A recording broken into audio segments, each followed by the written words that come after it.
Memórias Póstumas de Brás Cubas, nós estamos no capítulo 35. O caminho de Damasco.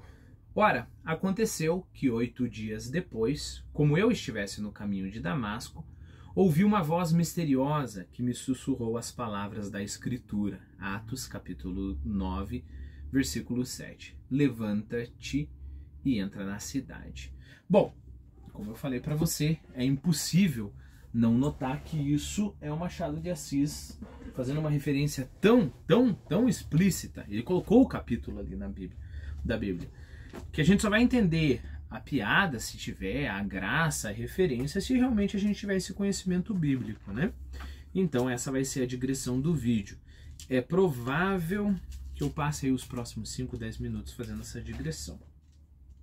Então nós vamos ler Atos dos Apóstolos, capítulo 9, como manda o Machado de Assis, indiretamente, né? Então a gente está falando sobre a conversão de Saulo no caminho de Damasco. Bom, lembre-se que Saulo é o que depois, o discípulo que depois se tornará Paulo, né? Apóstolo Paulo. Às vezes acontece isso na Bíblia, Deus muda o nome das pessoas depois do encontro. Então, por exemplo, Abraão antes era Abrão. Sara, que era a mulher de Abraão, era Sarai, né? Saulo passou a ser Paulo depois de sua conversão. Então, capítulo 9. E Saulo, respirando ainda ameaças e mortes contra os discípulos do Senhor, dirigiu-se ao sumo sacerdote e pediu-lhe cartas para Damasco, para as sinagogas, a fim de que se encontrasse com alguns daquela seita, quer homens, quer mulheres, os conduzisse, se encontrasse algum daquelas seitas, quer homem, quer mulheres, os conduzisse presos a Jerusalém. Lembre-se que é por isso que a conversão de Saulo foi tão fantástica, né? O trabalho dele era perseguir cristão. E indo no caminho, aconteceu que, chegando perto de Damasco, subitamente o cercou um resplendor de luz do céu. E caindo em terra, ouviu uma voz que lhe dizia: Saulo, Saulo, por que me persegues? E ele disse: Quem é, Senhor?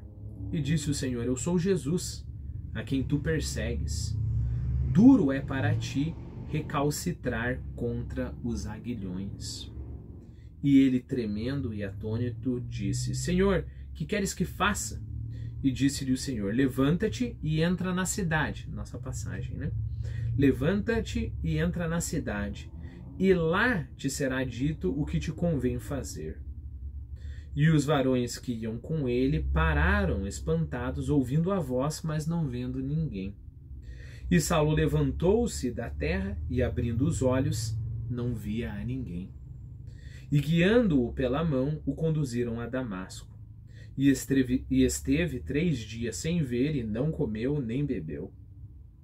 E havia em Damasco um certo discípulo chamado Ananias, e disse-lhe o Senhor em visão: Ananias. E ele respondeu: Eis-me aqui, Senhor. E disse-lhe o Senhor: Levanta-te e vai à rua chamada Direita, e pergunta em casa de Judas por um homem de Tarso, chamado Saulo, pois eis que ele está orando.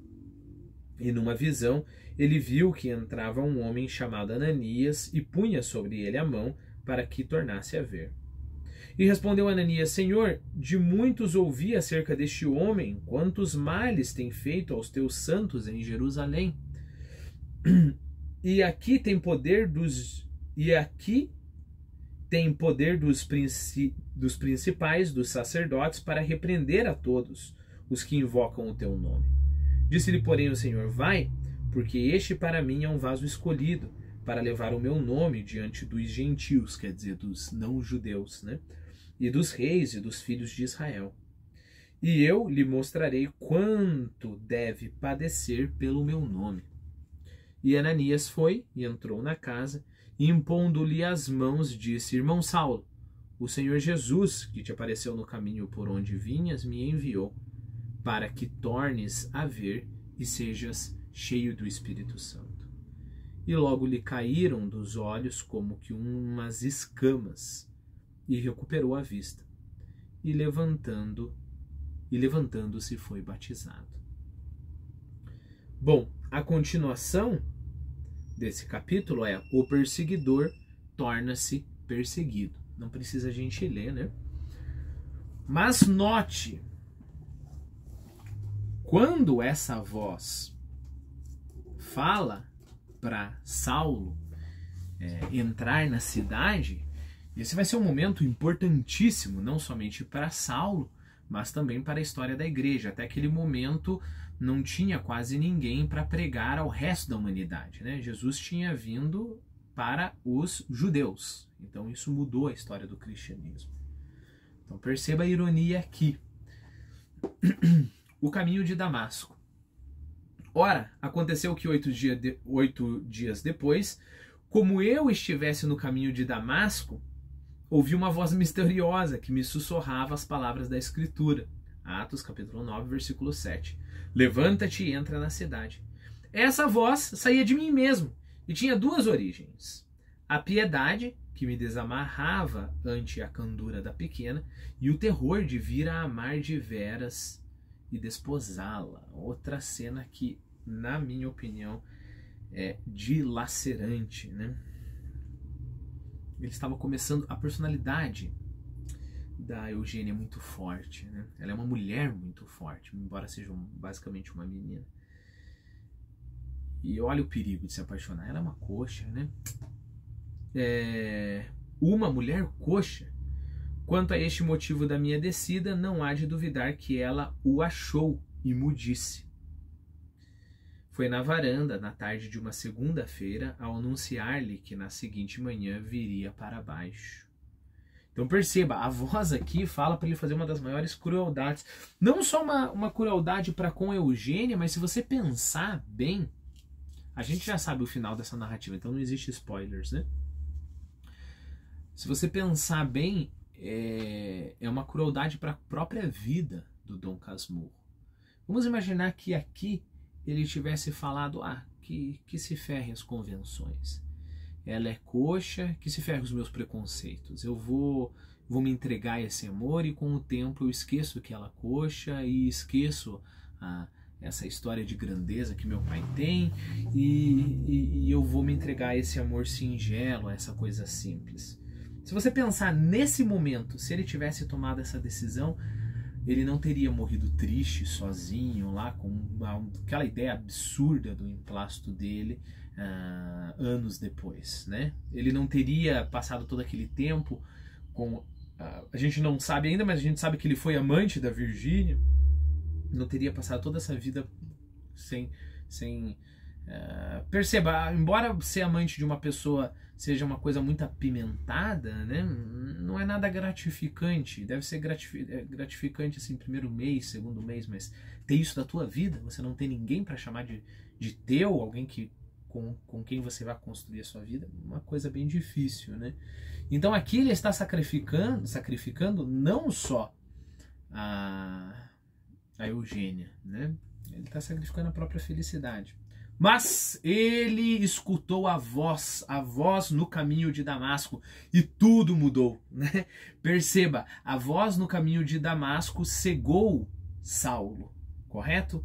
Né? Então a luz, depois veio a voz, mas o episódio foi o episódio em que o Saulo cegou. Só que Saulo ficou cego para que se abrissem os olhos espirituais dele, correto? Foi porque Saulo se cegou que ele falou, epa, não, eu acho que estou fazendo uma coisa errada, estou perseguindo o povo que eu não devia estar perseguindo. E os olhos espirituais dele se abriram. E se abriram de tal forma que depois, quando ele recuperou a visão, ele dedicou a vida inteira dele a essa espiritualidade. O que está acontecendo aqui é o oposto, né? Ele vê esse grande clarão, que na verdade é a escuridão, e a voz diz, olha, desce a cidade.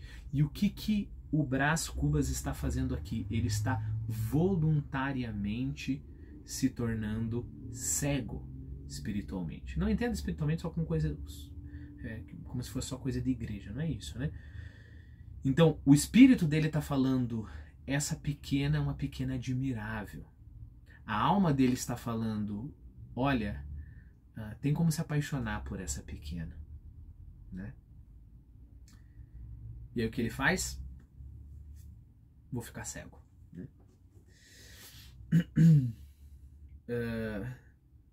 E aí perceba, ela é tão perspicaz e tão matura que a resposta dela vai ser a seguinte, né? Adeus, suspirou ela, estendendo-me a mão com simplicidade. Faz bem. E como eu nada dissesse, continuou. Faz bem em fugir ao ridículo de casar comigo. Ia dizer-lhe que não. Ela retirou-se lentamente, engolindo as lágrimas. Alcancei-a a poucos passos e jurei-lhe por todos os santos do céu que eu era obrigado a descer, mas que não deixava de lhe querer e muito. Tudo hipérboles frias, que ela escutou sem dizer nada. Acredita-me? Perguntei eu no fim. Não, e digo-lhe que faz bem. Quis retê-la, mas o olhar que me lançou não foi já de súplica, senão de império. Desci da Tijuca na manhã seguinte, um pouco amargurado, outro pouco satisfeito. Novamente, o espírito do homem não é ou seco ou molhado, vamos colocar assim, né? Um pouco amargurado, um pouco satisfeito. Vinha dizendo a mim mesmo que era justo obedecer a meu pai, que era conveniente abraçar a carreira política, que a Constituição, que a minha noiva, que o meu cavalo... Então, basicamente, o que ele está fazendo? Ele está tentando encontrar qualquer desculpa para conseguir se enganar. Né? Qualquer desculpa. Não, mas... Constituição, que mané Constituição? O que? Você acha que o Brás Cubas vai estar pensando em Constituição? Você acha que o Brás Cubas vai estar pensando em vida pública? Você acha que... Nada disso, nada disso. Tem um pouco, é claro, da pressão do pai, mas principalmente o desprezo pela coxa, principalmente esse tipo... E ele sente que ele está tomando uma atitude errada. Ele sente que ele está falhando para com a Eugênia. Só que perceba, a Eugênia não é nem aquela que finge não ter tristeza alguma, né? A despeitada, não queria ficar com você mesmo. Ela não é nem essa. Ela não é nem aquela que se humilha perante ele, cai aos pés dele e fala, por favor, você é o amor da minha vida, você me deu um beijo. Ela não é nem aquela que o acusa, né? Ah, então você estava me iludindo, nada disso. Ela é mais do que tudo isso. Ela é mais madura do que tudo isso, né? Então ela olha para ele e fala, mostra a mágoa dela, sim, eu estou magoada, é claro, eu gosto de você, como é que eu não ia ficar magoado? Mas é isso mesmo, eu entendo.